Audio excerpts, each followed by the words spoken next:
we did a check for the LED lights, and unfortunately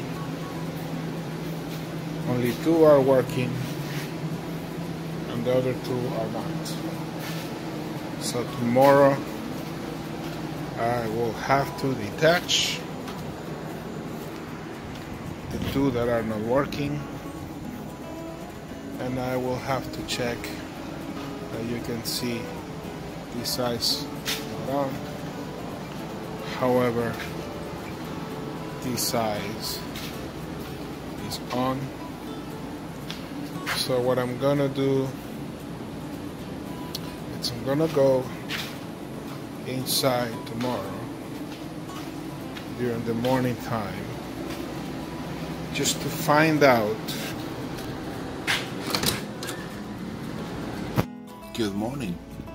Time to work on the Yaryis project today. We have to remove these panels to pinpoint the issue of the lighting in the back. Definitely something that we're looking forward to do today, just to take care of business. So now that we put the plug yesterday, the tag, we're going to be using also some of the material that we will stop any further leaks. So it's early in the morning. We're going to start tackling windows and electrical work, and then we'll see what Jeff has to do to help us with the gas tank leaks and so on. So we will be reporting later on this as soon as we finish. We finish up taking all the screws out of the wall. And we pull down the 2 back speakers, which are completely gone.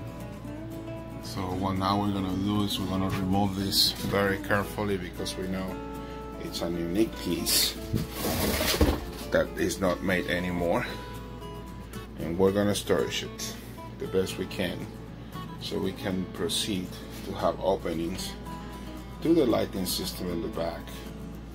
But once and for all, figured it out what's going on here. I'm excited, I'm happy for this. I see that I have more screws still pending to pull out just to be safe. So I'm gonna go through that right now. And as soon as I finish, I will continue reporting the progress of the restoration.